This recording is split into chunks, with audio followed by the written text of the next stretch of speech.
그러므로 형제들아, 우리가 예수의 피를 힘입어 성소에 들어갈 담력을 얻었나니 우리가 마음의 뿌림을 받아 악한 양심으로부터 벗어나고 몸은 맑은 물로 씻음을 받았으니 참 마음과 온전한 믿음으로 하나님께 나아가자. 은혜가 풍성하신 하나님, 사슴이 신의 물을 찾기에 갈급함같이 저희들이 주님의 은혜를 간절히 사모하며 예배를 드립니다. 우리의 중심이 살아계신 하나님을 갈망하고 있사오니 주여 속히 임재하사 예배드리는 저희들을 만나 주옵소서. 낙심한 심령에게는 용기를 주시고 불안하여 하는 마음에는 참된 평화를 주시고 절망하는 자녀들에게는 굳건한 믿음과 소망을 주시옵소서. 오직 성삼위 하나님께만 영광을 돌리오며 예수님의 이름으로 기원하옵나이다. 아멘. 우리 함께 예수 우리 왕이여 찬양 드리겠습니다.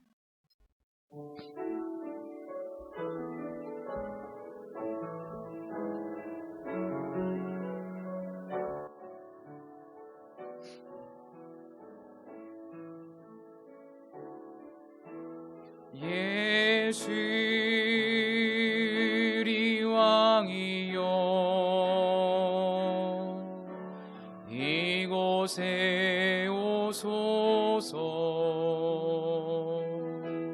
보좌로 주여 임하사 찬양을 받아 주소서. 주님을 찬양하오니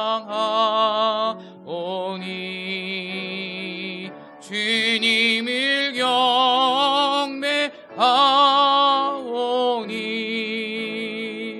왕이신 예수여 오셔서 좌정하사 다스리시. 주님을 찬양하오니 주님을 찬양하오니 주님을 경배하오니 왕이신 예수여 오셔서 좌정하사 다스리소서.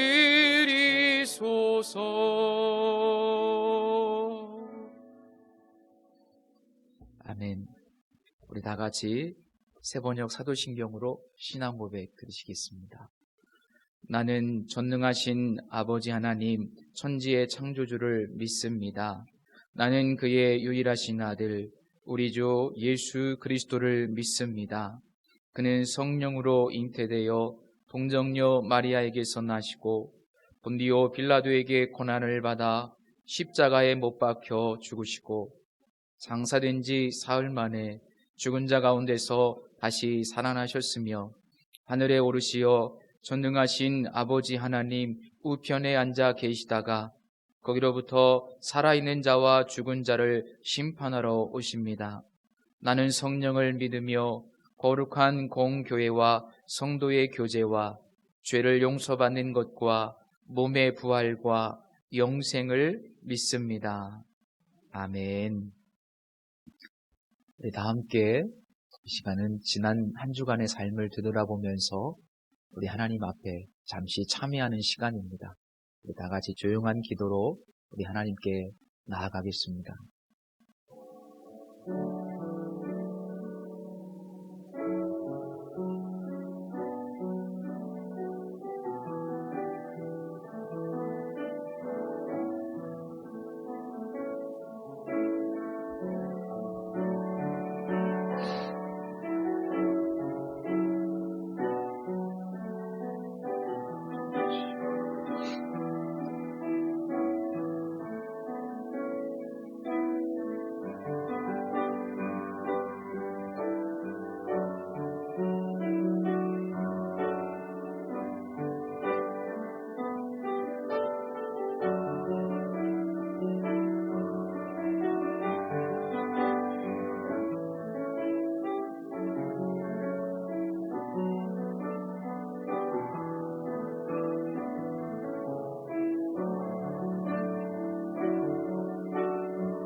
우리의 죄를 따라 우리를 처벌하지는 아니하시며 우리의 죄악을 따라 우리에게 그대로 갚지는 아니하셨으니 이는 하늘이 땅에서 높음같이 그를 경외하는 자에게 그의 인자하심이 크심이로라. 동이서에서 먼 것 같이 우리의 죄과를 우리에게서 멀리 옮기셨으며 아버지가 자식을 긍휼히 여김같이 여호와께서는 자기를 경외하는 자를 긍휼히 여기시나니 이는 그가 우리의 체질을 아시며 우리가 단지 먼지뿐임을 기억하심이로다. 아멘. 우리 다 함께 자리에 앉으셔서 찬송가 43장 찬양 드리시겠습니다.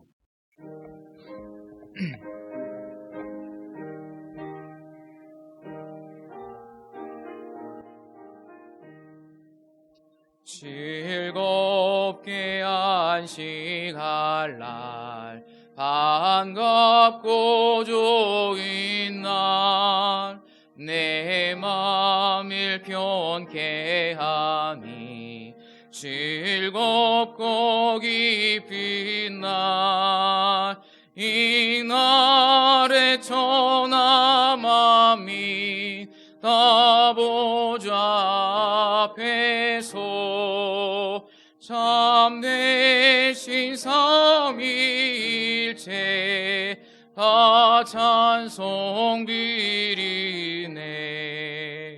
이날의 하늘에서 새 양식 내리네. 성회로 모이라고 종소리 울리네.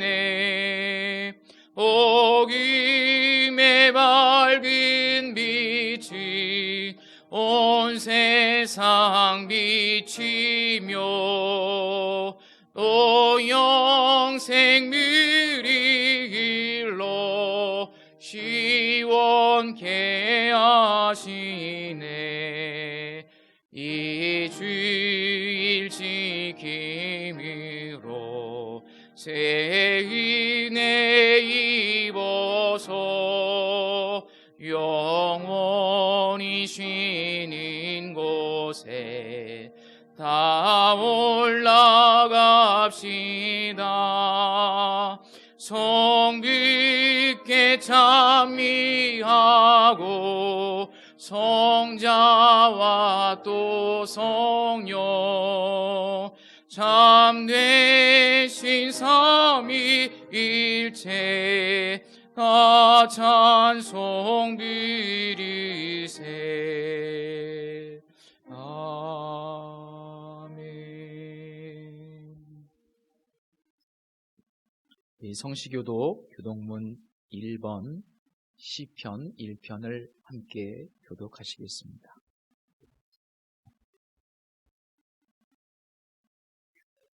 복 있는 사람은 악인들의 꾀를 따르지 아니하며 죄인들의 길에 서지 아니하며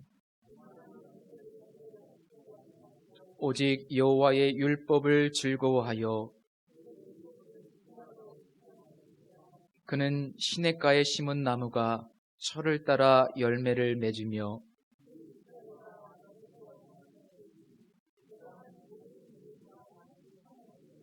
악인들은 그렇지 아니하며 그러므로 악인들은 심판을 견디지 못하며 무릇 의인들의 길은 여호와께서 인정하시나 악인들의 길은 망하리로다. 아멘. 찬송가 432장 찬양 드리신 후에 회중을 대표해서 서준석 집사님께서 기도해 주시겠습니다.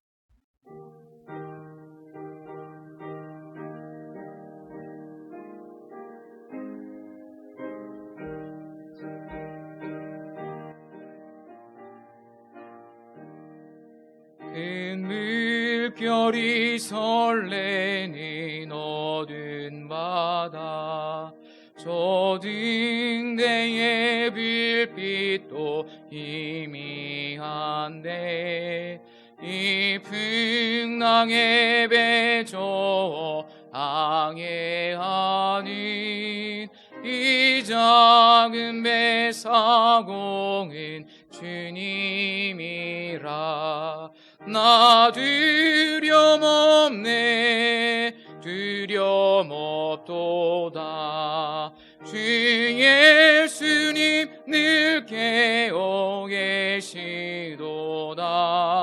이 흉흉한 바다를 다 지나며 저 소망의 나라에 이르리라. 큰 풍랑이 이 배를 위협하며 저 깊은 물이 벌려 달려드나 이 바다에 노저 방해하는 이 작은 배 사공은 주님이라. 나 두려움없네 두려움없도다. 주 예수님 늘 깨어 계시도다. 이 흉흉한 바다를 다 지나면 저 소망의 나라에 이르리라. 큰 소리로 물결을 명하시며 이 바다는 고요히 잠자리라.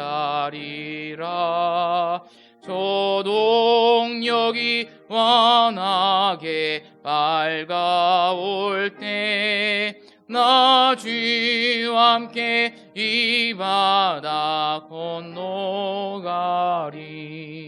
나 두려움없네 두려움없도다. 주 예수님 늘 깨어 계시도다. 이 흉흉한 바다를 다 지나며 저 소망의 나라에 이르리라.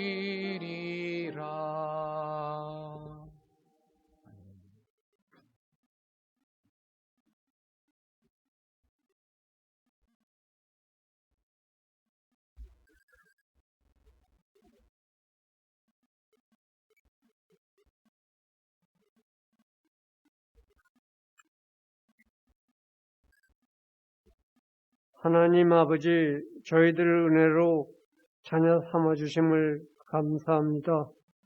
2021년도 벌써 2월 둘째 주일을 맞아 오늘 주님 전에서 가정에서 예배드리는 주님의 자녀들에게 말씀에 순종하게 하여 주시옵고 드리는 예배가 하늘나라에 상달될 수 있는 귀한 예배가 되게 하여 주시옵소서. 그래서 하나님께서 깊이 받아 드리는 예배가 되게끔 성령님이여 인도하여 주시옵소서. 아버지, 저희 자녀들 하나님의 말씀에 순종하지 못함을 회개하게 하여 주시옵소서. 먼저 번성하라 하셨사온데 번성하지 못했습니다. 용서하여 주시옵고 이웃을 사랑하라 하셨는데 사랑하지 못했습니다.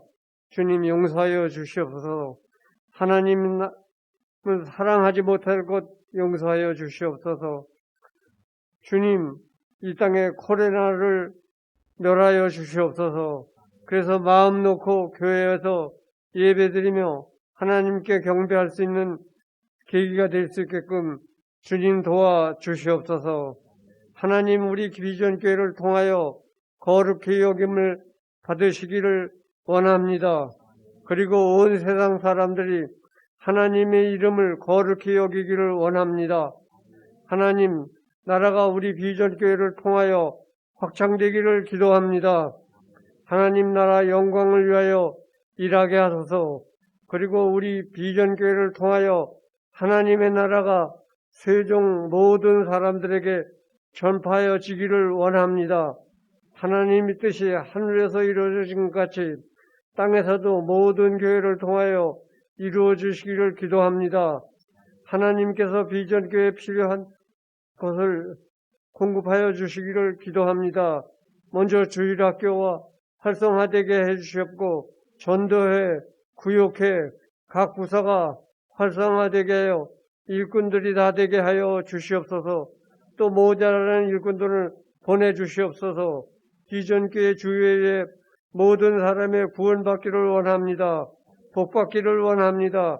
하나님의 비전교회에 시험을 들지 않기를 원합니다. 교회 생활에 시험을 들지 않기를 원합니다.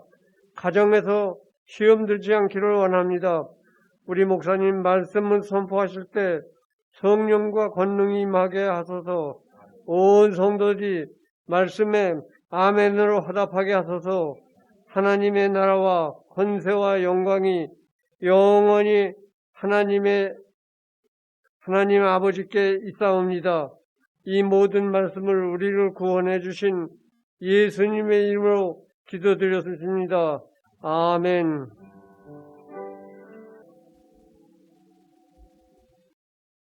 오늘 우리에게 주시는 하나님의 말씀은 구약성경 여호수아 1장 1절에서 9절까지의 말씀입니다.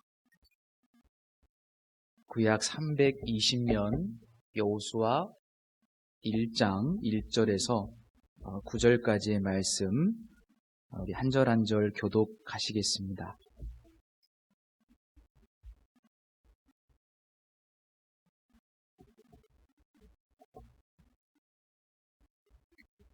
여호와의 종 모세가 죽은 후에 여호와께서 모세의 수종자 눈의 아들 여호수아에게 말씀하여 이르시되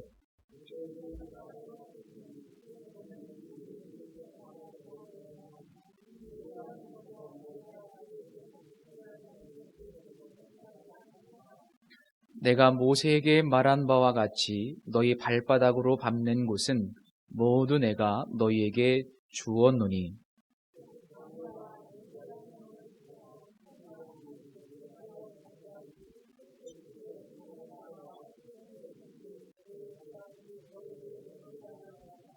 내 평생에 너를 등이 대적할 자가 없으리니 내가 모세와 함께 있었던 것 같이 너와 함께 있을 것임이니라.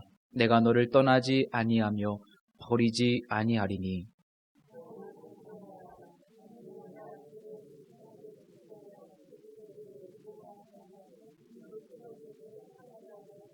오직 강하고 극히 담대하여 나의 종 모세가 네게 명령한 그 율법을 다 지켜 행하고 우로나 좌로나 치우치지 말라. 그리하면 어디로 가든지 형통하리니.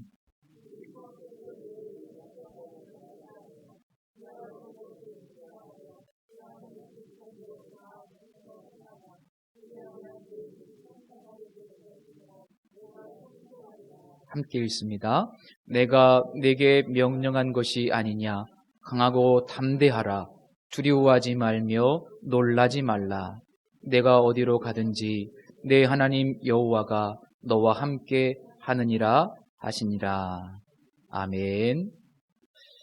사랑의 하나님, 명절을 잘 보내고 다시 마음을 추스려 주님 앞에 예배하기 위해 모였습니다. 우리 사랑하는 성도님들, 오늘도 주님 앞에서 옥토가 되게 하시고 30배, 60배, 100배의 열매를 맺을 수 있는 복을 주옵소서. 어떤 이는 염려와 근심 때문에, 어떤 이는 어려운 상황과 환경 때문에 말씀이 열매를 맺지 못하는데 주여 긍휼을 베풀어 주시기를 간절히 원합니다. 또한 하나님께서 이 종을 붙잡으시고 하나님께서 말씀을 선포하는 마치 나팔수처럼 이 종을 세우셨사오니 주의 성령께서 역사하심을 믿고 온전히 하나님의 말씀을 증거하기를 원합니다. 간절히 원하는 것은 태초에 하나님의 성령께서 이 혼돈의 세계에 운행하셨던 것처럼 이곳에 운행하시어 새로운 역사, 재창조의 역사로 함께해 주옵소서. 예수 그리스도의 이름으로 기도드립니다. 아멘. 리더십의 대가인 스티븐 코비가 성공하는 사람들의 7가지 습관이라는 책을 썼습니다. 그 책에 보면 7가지 좋은 습관에 대해서 하나하나씩 설명하고 있는데 그 중에 소중한 것을 먼저 하라, 이런 내용이 있습니다. 소중한 것을 먼저 하라. 우리의 삶에는 늘 중요한 일과 급한 일이 교차합니다. 조금 더 세분화한다면 중요하고 급한 일이 있고 중요하지만 급하지 않은 일도 있습니다. 또 반대로 중요하지는 않지만 급한 일도 있고 중요하지 않고 급하지 않은 일도 있습니다. 우리가 늘 선택과 결정을 해야 하는데 우리의 삶을 어떻게 무엇을 선택하느냐에 따라서 우리 인생이 달라지게 되는데 대부분 많은 사람들이 중요하지도 않고 급하지도 않은 일에 시간을 소비하는 경우가 많다는 이야기를 합니다. 그런데 조금 더 지각이 있는 사람이라면 중요하고 급한 일에 조금 더 시간을 많이 쓰는 경우도 있습니다. 중요하고 급하기 때문에. 때로는 우리의 삶 속에서 그럴 수밖에 없는 일들이 있습니다. 이건 아주 중요하고 급한 일이기 때문에 가장 먼저 처리해야 한다. 그런데 성공하는 사람들의 면면을 살펴보면 어디에 더 우선순위를 두고 있냐면 중요하지만 급하지 않은 일을 더 소중히 여기고 삶의 우선순위, 삶의 무게중심을 중요하지만 급하지 않은 일에 더 중심을 두면서 살아가고 있다는 것을 이야기합니다. 중요하지만 급하지 않은 일, 여러 가지가 있습니다. 중요하지만 급하지 않은 일은 주도적으로 대부분 꾸준히 해야만 하는 아주 중요한 일들입니다. 예를 들어보면 건강을 예로 들 수 있을 겁니다. 건강 관리. 중요하지만 급하지 않은 일에 속합니다. 건강을 잃으면 모든 것을 잃는다는 것을 다 잘 알고 있죠. 건강이 우리의 삶의 질에 있어서 굉장히 중요한 요소라는 것을 다 잘 알고 계십니다. 그런데 실상 그렇게 열심히 꾸준하게 날마다 건강을 위해서 규칙적으로 운동하는 일에 시간을 들이거나 돈을 들이는 경우는 많지 않습니다. 중요하지만 급하지 않은 일이기 때문입니다. 인생을 풍요롭게 하는 것들은 대부분 중요하지만 급하지 않은 일인데 이것은 우리의 영성 생활에도 그대로 적용될 수 있다고 생각이 듭니다. 모세가 죽은 후에 이스라엘의 리더인 여호수아에게 하나님께서 처음으로 주신 말씀이 오늘 읽은 본문의 내용입니다. 가장 처음 하신 말씀이기 때문에 가장 중요한 이야기일 것이고 가장 본질적인 내용일 것이라고 추측해 볼 수 있습니다. 여호수아의 입장에서 보면 지금 가장 중요하고 시급한 일은 가나안 정복 전쟁입니다. 그런데 하나님께서는 여호수아의 생각과는 달리 중요하지만 급하지 않은 일에 우선순위를 두라고 말씀하십니다. 그리고 그렇게 하면 내가 평탄하게 될 것이고 형통하게 될 것이라고 약속을 주십니다. 하나님께서 생각하는 우선순위가 뭡니까? 오늘 말씀 8절에 보면 하나님은 이렇게 말씀하시죠. 주야로 하나님의 말씀을 묵상하라. 하나님께서 이것을 우선순위에 두라고 말씀하십니다. 그런데 주야로 하나님의 말씀을 묵상하는 이 일은 어떻게 보면 지금 이 상황에서 과연 적절한 말씀일까라는 의문이 듭니다. 지금 이 가나안 정복 전쟁을 앞두고 너무나 지금 중요한 순간인데 하나님께서 어떤 전략을 세워주셔야 되는데 그런 전략을 주시지 않고 여호와의 율법책을 너의 입에서 떠나지 말게 하고 그것을 주야로 묵상하라. 뭔가 이게 상황에 맞지 않는 명령인 듯 보입니다. 하나님께서 왜 이런 처방을 주셨는지, 이것이 왜 가장 중요한 일인지 잘 이해가 되지 않습니다. 우선 본문 1절을 보시면 여호와의 종 모세가 죽은 후에라고 기록되어 있습니다. 모세는 어떤 사람이었습니까? 우리 성경을 앞으로 한 장만 넘겨보실까요? 신명기 34장이 나옵니다.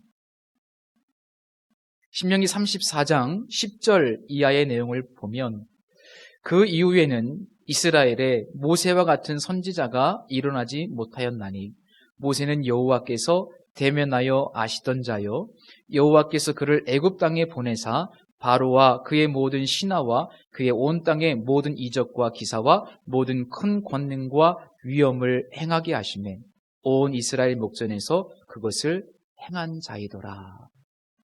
한마디로 말하면요, 모세는 정말 위대한 지도자라고 하는 수식이 부끄럽지 않은, 정말 그 수식이 잘 어울리는 지도자였습니다. 그런데 가나안 땅을 목전에 두고 정말 위대한 하나님의 종 모세는 죽었고 하나님께서는 여호수아에게 리더십을 부여해 주셨고 또 가나안 정복 전쟁이라는 이 막중한 사명도 하나님께서 주셨습니다. 더군다나 당시 가나안 땅은 철기 문화였고 아주 견고한 요새로 무장되어 있었습니다. 이 객관적인 전력으로만 보더라도 전혀 상대가 안 되는, 너무나 정말 계란으로 바위를 치는 그런 열세였습니다. 긴장감, 그리고 부담감, 그리고 두려운 마음, 아마 여호수아는 이런 감정들로 인해서 마음이 굉장히 복잡하고 힘들었을 겁니다. 그 마음을 아셨던 하나님께서는 여호수아에게 3번씩이나 이렇게 말씀하십니다. 강하고 담대하라. 강하고 담대하라. 강하고 담대하라. 그리고 두려워하지 말라. 놀라지 말라고 하나님께서 말씀하십니다. 혹시 우리의 마음에도 두려움이 있지 않습니까? 어느 상담가의 고백을 들어보면 요즘 사람들이 가장 많이 하는 상담의 주제가 두려움이라고 합니다. 많은 사람들이 두려움 때문에 상담가를 찾아간다는 거예요. 이 악한 세상에서 오는 막연한 두려움, 또 코로나19 시대의 미래에 대한 생존에 대한 두려움, 또 우리 청년들은 청년들 나름대로의 불확실성에 대한 두려움, 또 책임과 역할에 대한 두려움, 또 노후에 대한 두려움, 자녀들의 미래에 대한 두려움, 이런저런 근심과 두려움이 우리에게 늘 찾아옵니다. 아주 오래전에 본 영화인데요. 이수신 장군 이야기를 다룬 명량이라는 영화가 있었죠. 그 영화를 보면 적들에 대한 공포심과 두려움 때문에 전의를 상실한 군인들이 몰래 탈영하는 것을 볼 수 있습니다. 심지어 어떤 군인들은 거북선에 불을 지르는 정말 비이성적인 행동을 하는 것을 본 적이 있습니다. 물론 영화이지만 두려움이라는 것은 이렇게 우리 사람들의 마음을 마비시킵니다. 그리고 우리의 삶을 파괴할 수 있다는 것을 볼 수 있습니다. 그리고 가만히 놔두면 자연스럽게 우리의 마음은 어디로 갈까요? 두려움으로 가게 되어 있습니다. 그냥 가만히 놔두면 노력하지 않아도 우리의 마음은 두려운 쪽으로 계속해서 흘러갈 수밖에 없습니다. 지금 여호수아에게 가장 중요한 것은 어떤 전략과 전술이 아니라 두려워하지 않고 놀라지 않는 마음, 강하고 담대한 마음입니다. 우리도 역시 마찬가지라고 생각해요. 이 불확실성의 시대를 살아가고 당장 내일 일을 알 수 없는 이 시대를 살아가는 우리 모든 성도들에게도 바로 두려워하지 않는 마음, 강하고 담대한 마음이 필요하다고 생각이 됩니다. 성경에 의하면 이 마음이 생명의 근원이지 않습니까? 마음을 지키는 것이 중요합니다. 마음을 지키는 것이 핵심입니다. 그러기 위해서 가장 중요한 것이 하나님과의 코이노니아인데 그 코이노니아의 핵심은 바로 말씀을 입에서 떠나지 말게 하고 주야로 말씀을 묵상하는 겁니다. 묵상이라는 단어는 히브리어로 하가라고 읽습니다. 묵상이라고 하면 우리는 관념적인 차원에서 이해를 하는 경우가 많아요. 그런데 원래 이 단어의 의미는 읊조리다 혹은 중얼거리다 이런 의미를 가지고 있습니다. 그러니까 히브리적 개념에서 묵상은 뜻을 생각하면서 내 목소리로 소리를 내서 말씀을 반복해서 읽는 겁니다. 그래서 오늘 본문에 보시면 내 입에서 떠나지 말게 하라는 표현이 나오죠. 너의 입에서 떠나지 말게 하라. 그냥 눈으로 이렇게 보는 것이 아니고 잠시 생각하는 것이 아니라 내 입술로 소리를 내서 뜻을 생각하며 말씀을 중얼거리는 겁니다. 이게 읊조린다는 표현입니다. 시편 119편에 보면 읊조리다라는 표현이 굉장히 많이 나옵니다. 대표적으로 제가 한 구절만 읽어드리면 시편 119편 97절입니다. 내가 주의 법을 어찌 그리 사랑하는지요. 내가 그것을 종일 작은 소리로 읊조리나이다. 내가 그것을 종일 작은 목소리로 읊조리나이다. 이 시인의 고백처럼 뜻을 생각하면서 소리를 내서 말씀을 읽으면 그 말씀이 내 가슴에 새겨지게 됩니다. 옛날 우리 선비들도요, 책을 읽는 방법 중에 음독이라는 것이 있었습니다. 제가 정약용이 쓴 목민심서라든가 이런 책들을 보고 책들을 읽어보면 그분들은 항상 책을 소리내서 읽었습니다. 음독. 그러면 효과가 더 크답니다. 마음에 새겨집니다. 기억이 더 많이 됩니다. 그러니까 성경은 그것을 말씀하고 있는 거예요. 눈으로만 성경을 보지 말고 소리를 내서 뜻을 생각하면서 성경을 읽을 때 그것이 바로 이 하가라고 하는 단어의 의미입니다. 이게 묵상입니다. 그런데 이 묵상이라고 하는 표현은 여기서 멈추지 않고 한 걸음 더 나아가서 읽은 것을 계속해서 되새김질하라는 의미를 가지고 있습니다. 되새김질하라. 비유를 하자면 개가 뼈다귀를 참 좋아하죠. 개가 뼈다귀를 핥는 모습을 한번 상상해 보시면 됩니다. 이 개가 얼마나 이 뼈다귀를 열정적으로 핥는지 모릅니다. 뼈다귀 하나 던져주면 그것을 정말 사모하는 마음으로 붙잡고 얼마나 열심히 이 뼈다귀를 핥습니까? 먹을 것도 별로 없는데 붙어있는 것도 없어요. 그런데 열심히 정말 최선을 다해서 그 뼈다귀를 핥습니다. 그런데 거기서 끝나나요? 아니죠. 그 뼈다귀를 정말 보물처럼 고이 간직해 두었다가 그 다음날 또 꺼내요. 그래서 그 전날과 같이 또 열심히 그 뼈다귀를 먹을 것도 없는데 그렇게 열정적으로 막 핥습니다. 이 모습이 흡사 묵상이라고 하는 단어의 의미와 비슷합니다. 하나님의 말씀을 계속해서 읊조리는데 그 다음날 또 열정적으로 정말 그 말씀을 또 사랑하는 마음으로 되새김질하고 개가 뼈다귀를 핥듯이 그렇게 열정적으로 말씀을 대하는 태도가 바로 묵상입니다. 그런데 성경에 보면 어떻게 묵상하라고 되어 있어요? 주야로 묵상하라고 되어 있죠. 주야로. 이거는 그냥 이해하기가 쉽습니다. 우리의 일반적인 이해는 주는 낮이고 야는 밤이지 않습니까? 그런데 히브리적 개념으로는 조금 더 큰 의미가 있습니다. 주라고 하는 것은 모든 일이 다 잘 되고 형통할 때, 혹은 즐거울 때, 시간적으로 따지면 내가 바쁘지 않고 여유가 있을 때, 이것을 주라고 표현할 수 있습니다. 묵상하기 별로 어려움이 없을 때를 의미한다고 보시면 됩니다. 그러면 반대로 야는 어떤 개념일까요?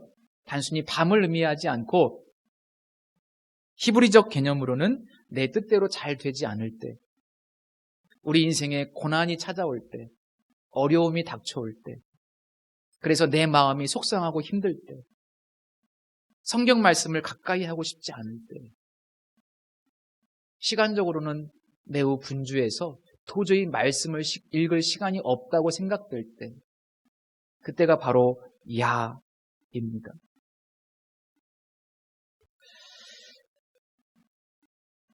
하나님은 여호수아에게 주야로 말씀을 묵상하라. 내 입에서 말씀을 떠나지 말게 하라고 말씀하셔. 지금 가나안 정복 전쟁을 앞두고 이 전쟁통에 말씀을 묵상하는 거 쉽습니까? 어렵습니다. 어려운 상황입니다. 그런데 하나님은 언제나 어떤 상황에서도 꾸준하게 제일 먼저 해야 될 가장 중요한 일, 그것은 말씀 앞에 서는 일이라고 명령하십니다. 그리고 그것이야말로 형통의 비결이라고 분명히 말씀해 주고 계십니다. 이렇게 말씀을 통해서 주야로 하나님의 말씀과 깊은 코이노니아를 누리게 되면 우리의 삶에 영적인 변화가 일어나기 시작하는데요. 저는 크게 두 가지를 말씀드리고 싶어요. 첫 번째는 하나님 확대 효과가 일어납니다. 하나님 확대 효과. 하나님이 얼마나 위대하신 분인지, 얼마나 크신 분인지를 말씀을 통해서 깊이 인식하게 됩니다. 바로 여기서 큰 믿음이 오는 겁니다. 믿음은 하나님의 말씀으로부터 오는 마음속에 깊은 확신이라는 정의를 저는 참 좋아합니다. 왜 우리에게 믿음이 없을까? 혹은 우리가 더 큰 믿음의 사람이 되길 원하신다면 하나님의 말씀 속으로 들어가야만 합니다. 다시 한번 말씀드리면 믿음이란 하나님의 말씀으로부터 오는 마음속에 깊은 확신이기 때문입니다. 말씀을 묵상하게 되면 하나님에 대한 믿음이 회복돼요. 그리고 그 믿음이 점점 더 커집니다. 사실 두려움을 떨치고 강하고 담대한 마음을 가질 수 있는 방법은 내 마음을 믿음으로 채우는 방법밖에는 없습니다. 믿음으로 채우는 것이 최고의 방법입니다.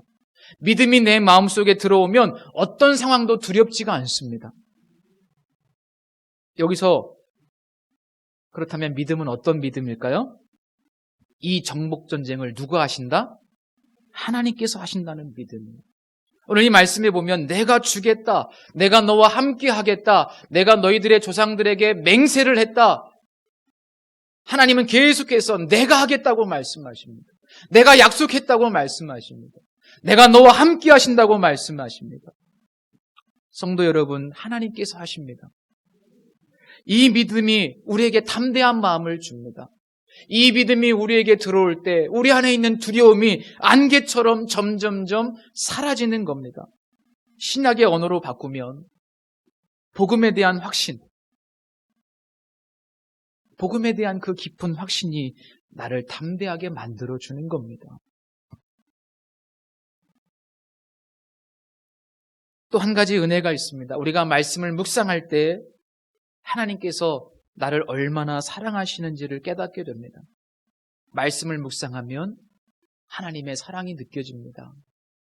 저는 처음에 개척교회 목회자로 부르심을 받았을 때 하나님께서 왜 나를 개척교회 목사로 부르셨을까? 그런 질문을 참 많이 했었습니다. 개척교회 목사가 된다는 것, 가문의 영광이라고 저는 생각합니다. 너무나 감사한 일이라고 생각을 했습니다. 아무리 생각해도 이건 너무나 큰 축복이고 감사한 일인데 어떻게 나 같은 사람에게 이런 은혜를 주셨을까? 어떻게 나에게 이런 축복을 주셨을까? 저는 솔직히 그런 마음이 들었어요. 너무나 감사한 일인데 어떻게 나 같은 사람이 이런 영광스러운 교회를 세우는 일에 개척자로 부르심을 받았을까?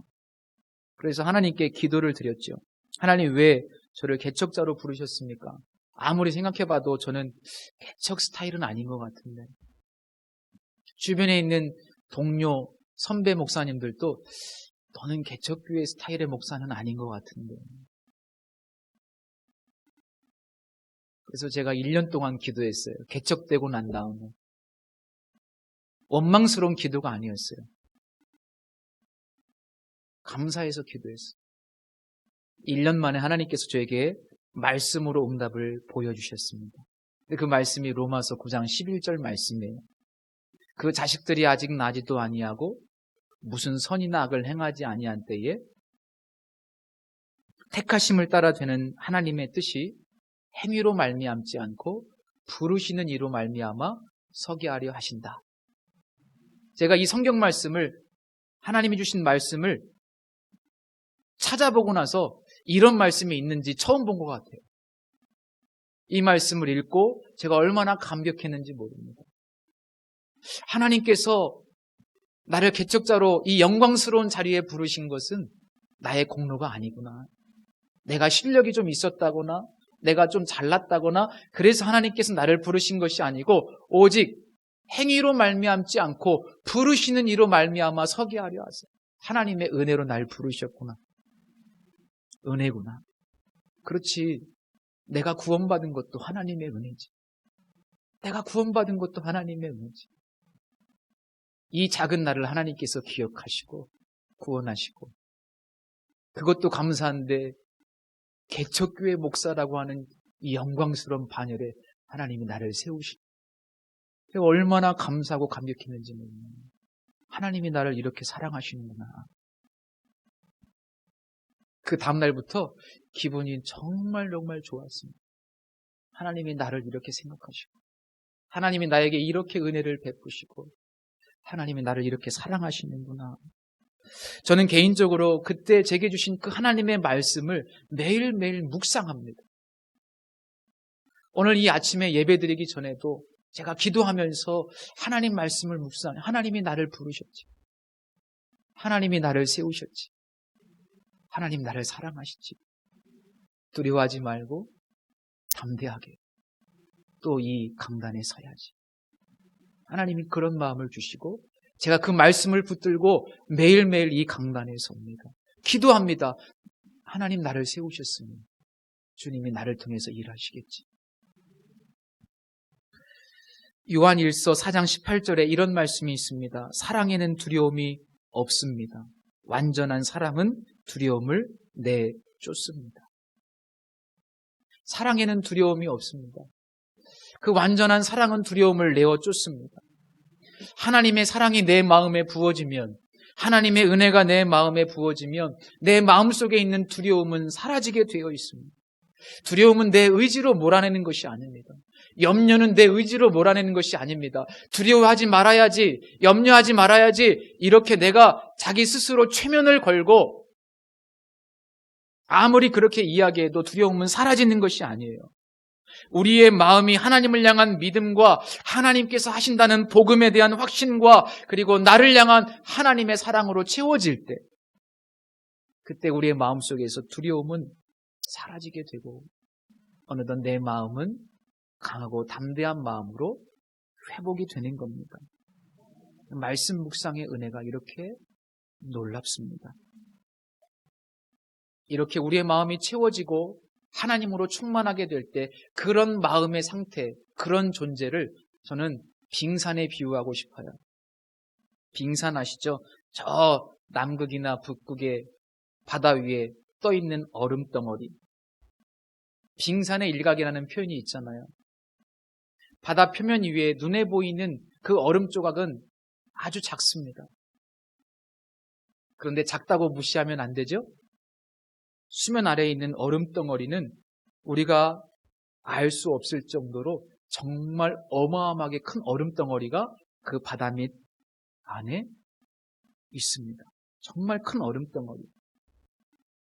빙산은 그 바다 표면 위에서 파도가 치고 풍랑이 일고 폭풍이 불어와도 그것에 의해서 이 빙산의 방향이 바뀌거나 결코 흔들리지 않습니다.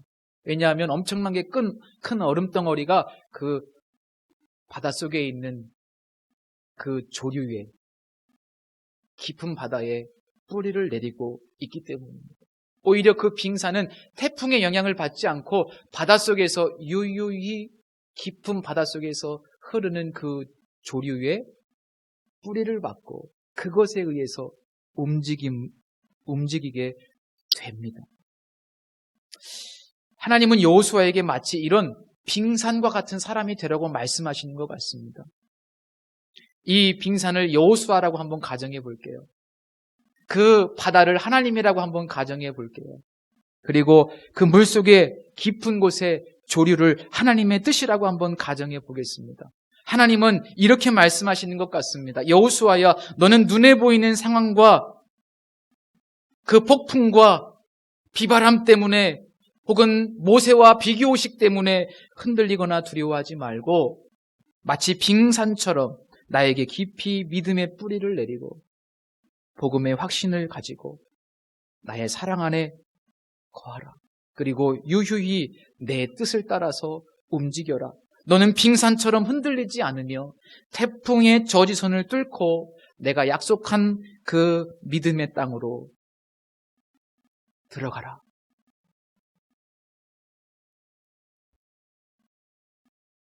하나님께서 여호수아에게 그렇게 말씀하시는 것 같습니다. 단 한 가지 여호와의 말씀을 주야로 묵상하고 하나님이 주시는 그 말씀을 품고 순종하기만 하면 하나님께서 여호수아를 통해서 그 일을 하시겠다고 약속하십니다. 형통하겠다고 말씀하시고 승리할 것이라고 말씀하십니다. 약 15년 전에 제가 부교육자로 섬겼던 삼성교회에 한 장로님이 계셨는데 그분은 늘 교회 화장실 청소를 하셨습니다. 멀리 전주에서 토요일마다 오셔서 참 쉽지 않은 일인데 매주 화장실 청소를 하셨습니다. 그런데 그 장로님 아들이 그 당시에 법대를 다니고 있었습니다. 공부를 참 잘했습니다. 제가 나중에 이제 일산에 있는 로고스 교회에서 부교육자로 사역할 때 그 청년을 한번 만난 적이 있습니다. 그 청년을 만난 이유는 제가 로고스 교회에서 청년부 사역을 몇 년 동안 했었는데 제가 섬기던 청년 가운데 사법고시를 준비하는 청년이 있었습니다. 그런데 몇 번 떨어졌습니다. 1차에서 몇 번 떨어졌어요. 너무 힘들어 보였습니다. 너무 안타까워서 제가 그 청년을 좀 수소문을 해서 그 당시에 삼성교회 그 장로님 아드님은 사법고시를 패스하고 일산에 있는 사법연수원에서 연수를 하고 있었습니다. 교회가 일산에 있고 차로 10분도 안 걸리는 거리였기 때문에 내가 이 청년을 좀 만나게 해줘야 되겠다. 그래서 어떻게 공부를 했는지 그 노하우를 좀 우리 교회 청년이 좀 알았으면 좋겠다. 그래서 수소문을 해서 사법연수원 근처에서 만났습니다. 그래서 이 사법고시 패스한 분이 어떻게 공부를 했는지 저도 옆에서 이렇게 같이 들었는데요. 와, 정말 다르더라고요. 정말 대단했습니다. 어쨌든 이렇게 저렇게 공부를 한 노하우를 이제 우리 교회 청년에게 이렇게 이야기를 해준 다음에 그 이야기 끝에 이 청년이 사법고시를 패스한 그 장로님 아들이 우리 교회 청년 자매에게 이런 얘기를 하는 겁니다. 고시 공부가 엄청 힘들다는 이야기를 하면서 특히 신앙인으로서 자기가 정말 더 힘든 것이 있었는데 그것은 뭐냐면 주일날이면 꼭 예배를 드리러 가야 되고 나름대로 개인 경건 생활도 해야 되잖아요. 성경도 읽어야 되고 그런 시간들이 엄청나게 손해처럼 보였다는 거예요. 늘 그것이 힘들었다는 겁니다. 우리가 상식적으로 생각해봐도 주일날 그 먼 교회까지 그냥 전철을 타고 가서 예배를 드리고 오고 예배만 드리나요? 소그룹 모임도 하고 그것만 하나요? 또 시간 되면은 경건 생활도 나름대로 해야 되고 얼마나 갈등이 많이 됐겠습니까? 그런데 그 청년이 마지막으로 하는 이야기가 자기는 고시원에 있을 때 아침에 일어나서 아침 식사를 하고 공부를 하기 전에 반드시 제일 먼저 아침에 큐티를 했다는 거예요. 말씀 묵상의 시간을 가졌다는 거예요. 한 20분, 30분 정도. 제가 여기서 깜짝 놀랐습니다. 공부하는 방법만 가르쳐주면 되지. 묵상한 이야기까지 하는데요. 진짜 이 청년이 하고 싶었던 이야기는 공부 노하우가 아니고 그거였어요. 제가 굉장히 큰 충격을 받았습니다. 왜냐하면 저는 그때 목사였는데도 불구하고 매일매일 큐티를 하지 않았었습니다. 부끄럽죠. 그저 생각나면 한 번씩 일주일에 한 서너 번 정도 띄엄띄엄. 목사도 그러는데 그 고시를 공부하는 청년이 매일 하나님의 말씀을 공부하기 전에 묵상한다는 이야기를 듣고 제가 충격을 받았어요. 옆에 있던 1분 1초가 아쉬운데 고시 공부하는 그 청년들은 어떻게 공부하는지 아십니까? 책을 옆에다 놓고 밥을 먹으면서 책을 본답니다. 우리의 자식들이 그렇게 공부하길 원하시죠? 밥을 먹으면서 책을 봐요. 그러니까 동료가 없대요. 사람 옆에 있어도 이야기를 나누지 않는답니다. 화장실에 갈 때도 책을 들고 간대요. 그 1분 1초가 아까워서. 그런데 이 청년은 그 수많은 경쟁자들이 그렇게 열심히 공부를 하는 치열한 곳에서 매일 아침 밥 먹고 성경책을 펴고 말씀을 묵상하고 기도하는 거예요. 그리고 공부를 한다는 거예요. 그런데 말씀을 묵상하면 이 공부가 너무 힘들어서 때로는 포기하고 싶은데 묵상하면은 다시 용기를 회복하게 되고 너무 지칠 때 말씀을 묵상하면 다시 하나님의 위로와 사랑을 경험하게 되고 이 시간이 결코 낭비의 시간이 아니라 자기는 하나님의 은혜를 채우는 시간이었고 공급받는 시간이었다고 그렇게 간증을 하는 겁니다. 제가 너무 큰 은혜를 받았습니다. 다 이유가 있구나. 다 이유가 있어. 말씀을 보면서 다시 새 힘을 얻는 거예요. 말씀을 보면서 하나님 안에 계속 거하는 거예요. 하나님이 나를 얼마나 사랑하시는지 하나님의 목적을 바라보면서 하나님 안에 깊이 뿌리를 내리는 겁니다. 말씀 묵상이 자기의 고시 공부 가운데 가장 큰 힘이 되었다. 그렇게 이야기를 딱 마무리하는데요. 정말 큰 은혜를 받았습니다. 저는 이 청년이 마치 빙산 같은 사람이라고 생각합니다. 상황과 환경에 영향받지 않고 두려워하지 않고 담대하고 나를 향하신 하나님의 계획이 분명히 있다. 하나님 나를 사랑하신다. 거기에 믿음의 뿌리를 내리고 공부를 하니까 하나님이 그 길을 열어주시는 겁니다. 하나님이 거기에 은혜를 주십니다. 결국 하나님께서는 여호수아에게 내가 너와 함께 있으니 너도 내 안에 거하라고 말씀하시는 겁니다. 주님 안에 거하라고 말씀하시는 겁니다. 성도 여러분, 말씀을 통해서 주님 안에 거하십시오. 말씀과의 코이노니아를 통해서 주님 안에 거하는 것이 우리의 힘이고 우리의 능력입니다. 여기 여호수아보다 더 힘들고 어려운 사람 계십니까? 여기 그 고시생보다 더 바쁘신 분 계십니까? 그렇지는 않으실 거라고 생각이 듭니다. 그렇다면 이 말씀을 내게 주시는 말씀으로 받으시고 다시 마음을 다잡고 날마다 하나님의 말씀 앞에 서시기를 축복합니다. 믿음 안에 뿌리를 내리시고 복음에 깊이 뿌리를 내리시기를 축복합니다. 하나님이 나를 얼마나 사랑하시는지 그 안에서 늘 담대하시기를 축복합니다. 주야로 말씀을 묵상하는 삶이 우리의 삶의 승리와 형통의 길입니다. 기도하겠습니다. 하나님 아버지, 주님과의 관계가 가장 중요함을 말씀해 주셨습니다. 믿음을 갖는 것이 승리의 비결임을 말씀해 주셨는데 하나님의 말씀으로부터 믿음이 온다는 사실을 깨닫습니다. 여호수아처럼 정말 부담스럽고 고통스럽고 힘든 상황에 처할지라도 주야로 말씀을 묵상하는, 그래서 복음 안에 거하는, 하나님의 깊은 사랑 안에 거하는 저희들이 되게 하여 주옵소서. 세상은 흔들리고 풍랑이 있는 것 같고 미래는 두렵고 그렇지만 우리가 주님 안에 깊이 거하기를 소원합니다. 예수 그리스도의 이름으로 기도드립니다. 아멘. 우리 봉헌하시면서 온전케 되리라는 찬양 함께 찬양드리고 싶습니다.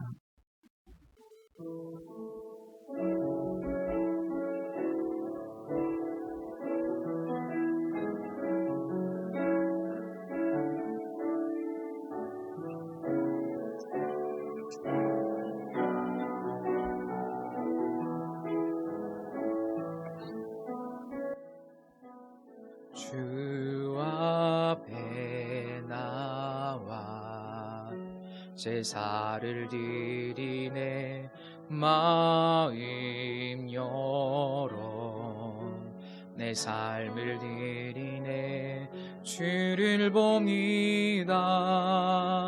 끝없는 사랑 나 회복시키네.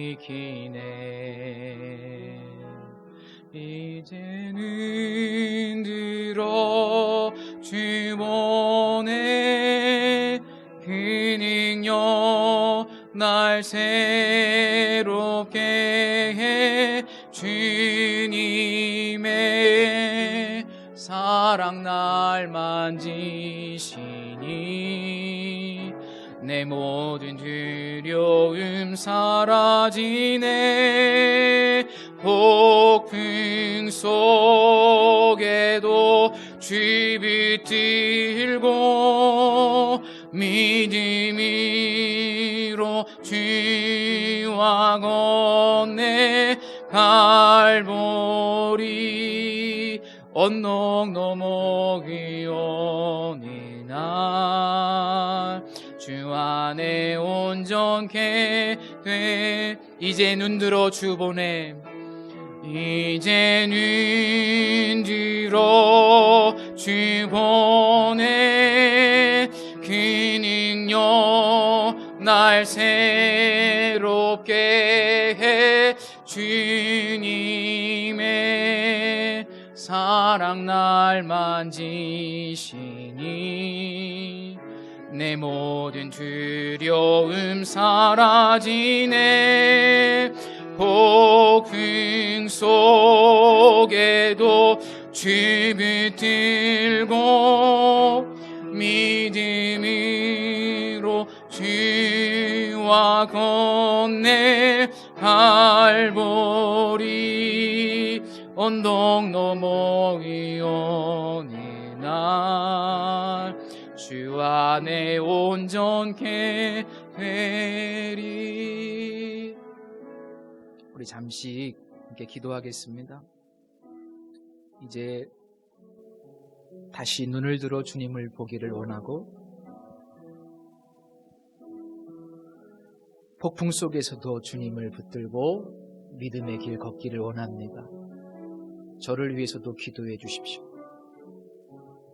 우리 교회를 위해서도 기도해 주시고 우리 사랑하는 자녀들과 이 땅의 모든 교회들을 축복하면서 기도해 주십시오. 폭풍 속에서도 주님을 붙들고 믿음으로 주와 함께 걷는 저희들이 되기를 소원합니다. 우리 이 시간 함께 잠시 기도드리겠습니다. 놀라우신 하나님, 위대하신 하나님, 크신 하나님, 하나님을 바라보게 하옵소서.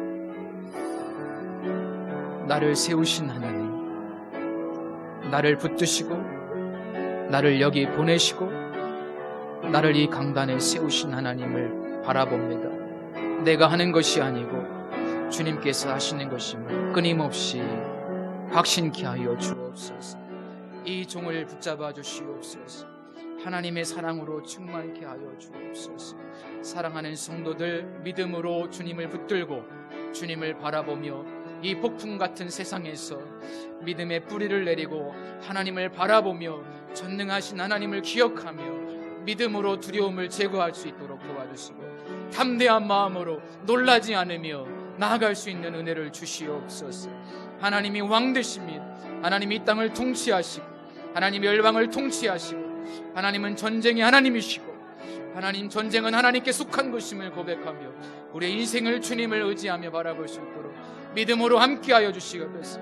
우리 아버지 이 땅과 교회를 축복하시고 하나님의 교회들을 붙잡으시고 이 폭풍 속에서도 주님을 바라보며 믿음을 잃지 않으며 견고히 설 수 있도록 하나님의 뜻을 붙잡고 하나님의 사랑 안에 거하며 능력으로 일어서게 하여 주옵소서. 존귀하신 우리 사랑하는 청년들을 붙잡으시고 이 아버지 하나님 두려운 세상에서 믿음의 뿌리를 내리게 도와주시고 하나님 말씀 안에 세워지게 하옵소서. 하나님 형통하며 승리의 비결이 하나님의 말씀 안에 거할 때 그것에서 오는 믿음으로 우리의 마음을 채울 때 우리가 아버지 담대하게 될 줄로 믿습니다. 그 은혜를 우리에게 허락하여 주옵소서. 주님을 찬양합니다.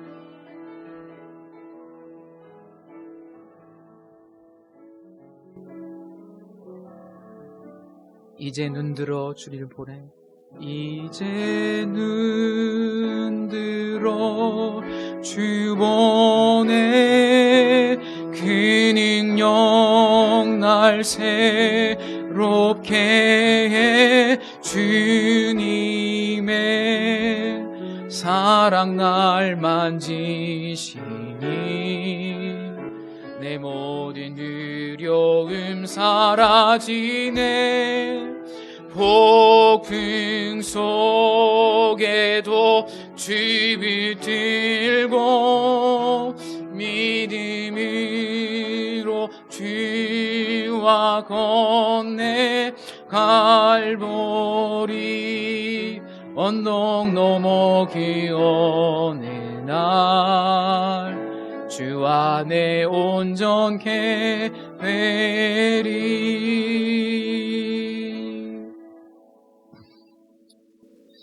전능하신 하나님, 나와 함께 하시는 하나님, 믿음으로 충만케 해 주옵소서. 오직 하나님으로 충만케 해 주옵소서. 나와 함께 하시는 주님, 나를 세우시고 나를 이곳에 이끄시고 부르신 주님, 나를 사랑하시는 주님을 바라봅니다.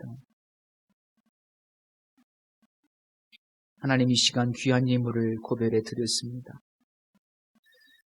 사랑의 주님, 우리의 마음이 하나님을 더 사랑하기를 원합니다.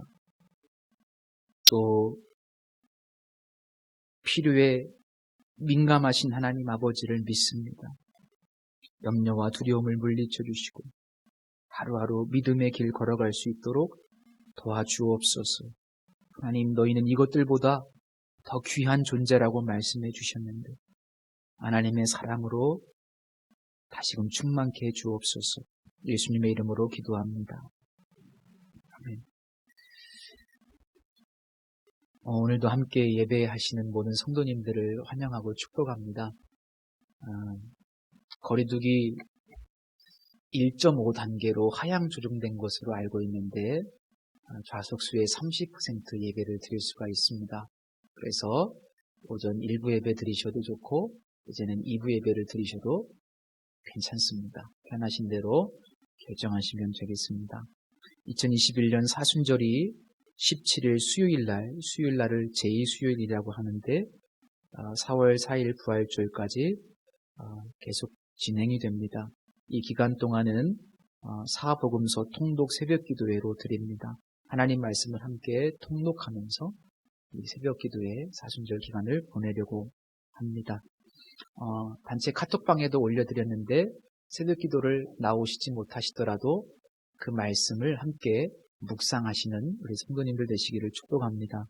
금요 승리기도회 시간이 이번 주부터 8시 30분으로 변경이 됐습니다. 기억해 주시고 토요일 새벽기도는 쉬지만 또 새벽에 오셔서 기도하길 원하시는 분들은 자유롭게 기도에 주시면 되겠습니다.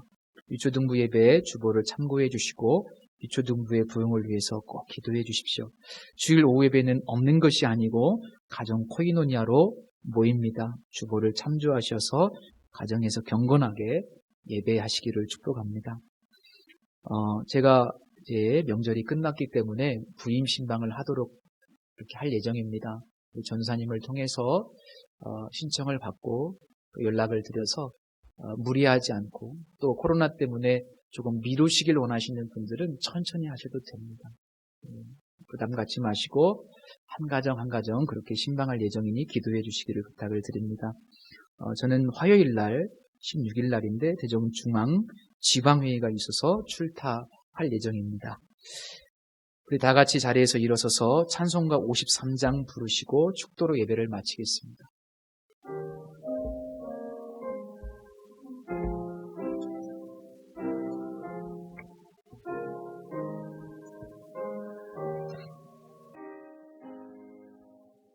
성전을 떠나가기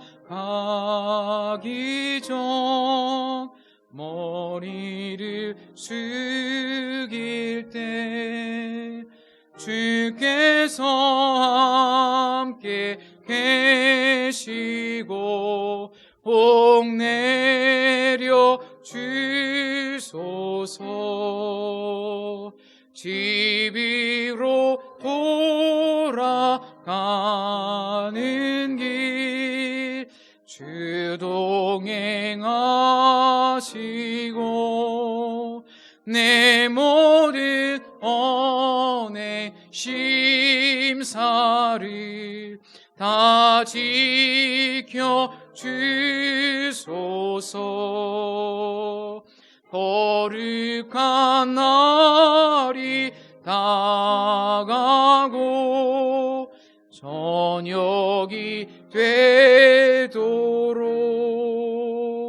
주리 맘에 빛 되사 늘 계시옵소서. 아멘.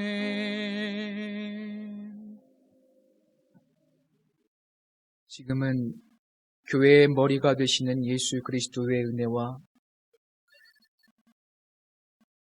하나님의 극진하신 사랑하심과 성령님의 충만 교통 내주하심이 여호와의 말씀을 입에서 떠나지 않게 하고 주야로 그 말씀을 묵상하며 하나님과 교제하기로 결단하는 모든 성도들 위해 우리의 사랑하는 자녀들과 가정 위에 이제로부터 영원토록 함께 계실지어다. 아멘.